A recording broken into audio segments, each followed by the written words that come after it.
याच्यामध्ये जे ट्रस्टी आहेत ते मला 1 दिवसापूर्वी भेटलेले होते आणि त्यांनी अशी भूमिका घेतलेली होती, की हायकोर्टच्या निर्णयाप्रमाणे आम्ही ते जे काही स्ट्रक्चर आहे ते आम्ही आमचं काढून घेतो आणि आम्ही त्यांना सांगितलेलं होतं, की तुम्ही तसं काढून घेताय तर आम्ही आमची काय हे नाही तुम्ही काढून घ्या. त्यावेळेला त्यांनी कुठल्याही सुप्रीम कोर्टमध्ये ते गेलेले आहेत किंवा अशा प्रकारचं काही आहे काहीच सांगितलेलं नव्हतं. आणि त्या दिवशी रात्री जेव्हा घटना घडली, तेव्हा दर्ग्याचे जे ट्रस्टी आहेत आणि काही प्रॉमिनंट समाजातली लोकं आहेत, हे त्या ठिकाणी प्रार्थना करून ते स्ट्रक्चर काढून घेण्याच्या तयारीमध्ये होते. त्याच वेळेला त्यांना दुसऱ्या एका मॉबनी अपोज करून ही घटना घडलेली आहे. त्यामुळे अशा प्रकारचं काही असतं, तर त्या दिवशी त्यांनी जी आमच्याबरोबर मीटिंग केली, तर त्यावेळेला त्यांनी ते सांगायला पाहिजे होतं, ते त्यांनी सांगितलं नाहीये आणि त्याचबरोबर त्यांनी ती स्वतःहून आम्ही काढून घेतो, अशा प्रकारची भूमिका त्या ठिकाणी घेतलेली होती.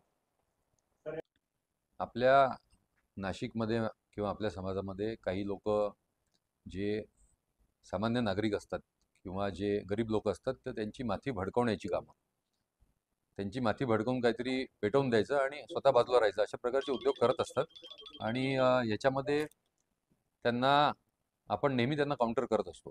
म्हणजे जर एखादी इमर्जन्सी सिच्युएशन असेल तर त्यावेळेला करतो किंवा नॉर्मल वेळेला पण अनेक इमर्जन्सी सिच्युएशन्स अशा वेळेला अवॉइड होतात आमच्याकडून. तर अशा जे काही लोकं आहेत तर त्यांच्या ॲक्टिव्हिटीज ज्या आहेत त्या कंटिन्यूस चालू राहतात आणि त्याच्यावर आता ह्या निमित्ताने ही जी काही घटना घडलेली आहे त्या निमित्ताने आपण त्यांच्यावर खूप स्ट्रॉंग कारवाई करू शकतो असा माझा विश्वास आहे. साधारण 1400-1500 लोक त्या ठिकाणी जमलेले होते. त्याच्यामधले ज्या वेळेला पोलीस त्यांना समजावायला गेले त्यावेळेला त्यांनी समजले नाही आणि त्यांनी दगडफेक चालू केलेली होती. पोलीसच्या 3 गाड्या फुटलेल्या आहेत. त्याचबरोबर 21 पोलीस अधिकारी आणि अंमलदार जखमी झालेले आहेत.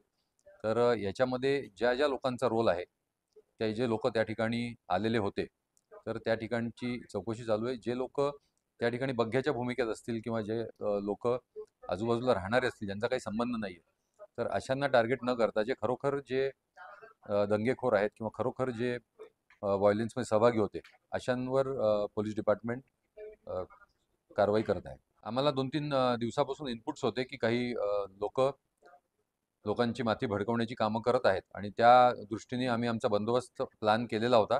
SRPFच्या 3 कंपन्या आपण नाशिक शहरामध्ये बोलावलेल्या होत्या. त्याचबरोबर आमचं सर्व पोलीस दल हे अलर्टवर होतं आणि त्यामुळेच ज्यावेळेला इन्सिडेंट झाला त्यावेळेला आपण अतिशय क्विक रिस्पॉन्स आणि स्ट्रॉंग रिस्पॉन्स या ठिकाणी करू शकलो. तर ती जी लोकं आहेत, की जी ह्याच्यामध्ये लोकांना भडकवण्यामध्ये ज्यांचा सहभाग आहे, तर त्यांची काही नावं आम्हाला मिळालेली आहेत. त्याचबरोबर इतरही काही नावं असतील त्यांचा इन्व्हेस्टिगेशनमध्ये तपास करून त्यांच्यावर कायदेशीर कारवाई करण्यात येईल. मी जे लोक त्या ठिकाणी ताब्यात घेतलेले आहेत ते स्पॉटवर राईड करताना आम्हाला मिळून आलेले होते. इतर काही लोक जे आहेत ज्यांना आम्ही फक्त 15च लोक ताब्यात नव्हते घेतले, काही आणखीन 4-5 जण आमच्या ताब्यात होते, पण त्यांचा त्यात सहभाग नव्हता. तर त्यांना आम्ही त्या ठिकाणून व्हेरीफाय करून सोडून दिलेलं आहे. पण जे आमच्यासमोर राईड करत होते किंवा जे आमच्यासमोर हिंसक कारवाईमध्ये सहभागी होते, तर त्या लोकांना आम्ही फक्त अटक केली. हे जे दर्गाचे जे ट्रस्टी आहेत, तर ते पण त्या ठिकाणी त्यांना समजवायला गेले होते, की आम्ही आमच्या मर्जीनी हे बांधकाम काढून घेतोय आणि तुम्ही याच्यामध्ये कायदा सुव्यवस्था प्रश्न निर्माण करू नका. पण त्यांनी पोलिसांवर आणि ट्रस्टींवर दोघांवर हल्ला चढवला आणि ही जी लोकं होती ही बाहेरून आलेली होती, आजूबाजूच्या परिसरातली आणि ते स्थानिक परिसरातले लोकं त्यामध्ये नगण्य किंवा कमी होते. दिवसापासून हे जे काही बंदोबस्त मोठ्या प्रमाणावर चालू आहे, तर त्याच्यामध्ये आमचे सर्व अधिकारी आणि अंमलदार त्याच्यामध्ये दिवस रात्र लागलेले आहेत. म्हणजे आम्ही बऱ्याच जणांना 2-3 तास ड्युटीजला रेस्ट देऊन त्यांना परत सकाळी आम्ही फिक्स पॉईंटवर लावतोय. त्यामुळे पोलीस स्टेशन्सचं मॅनपॉवर जे आहे ते थोडं कमी आहे. पण तरी पण आम्ही ज्या पेट्रोलिंग मोबाईल्स आणि बीट मार्शल व्हॅन्स आहेत, ज्या 112ला कॉल करतात, त्या आम्ही कुठेही बंद केलेल्या नाहीत. त्या सर्व ॲक्टिव्हेटेड आहेत. तर मला वाटते आज 1-2 दिवसाचा तो हिकअप असेल. आतापर्यंत जी तपास आपण केलेला आहे त्यामध्ये विधिसंघर्षित बालक जे आहेत ते आपल्याला मिळून आलेले नाही आहेत. पण जे बाईक्सवर आलेले जे 70 बाईक्स आपण ताब्यात घेतलेल्या आहेत, की जे लाठीचार्ज सुरू झाल्यावर त्या बाईक्स तिकडे टाकून पळून गेले.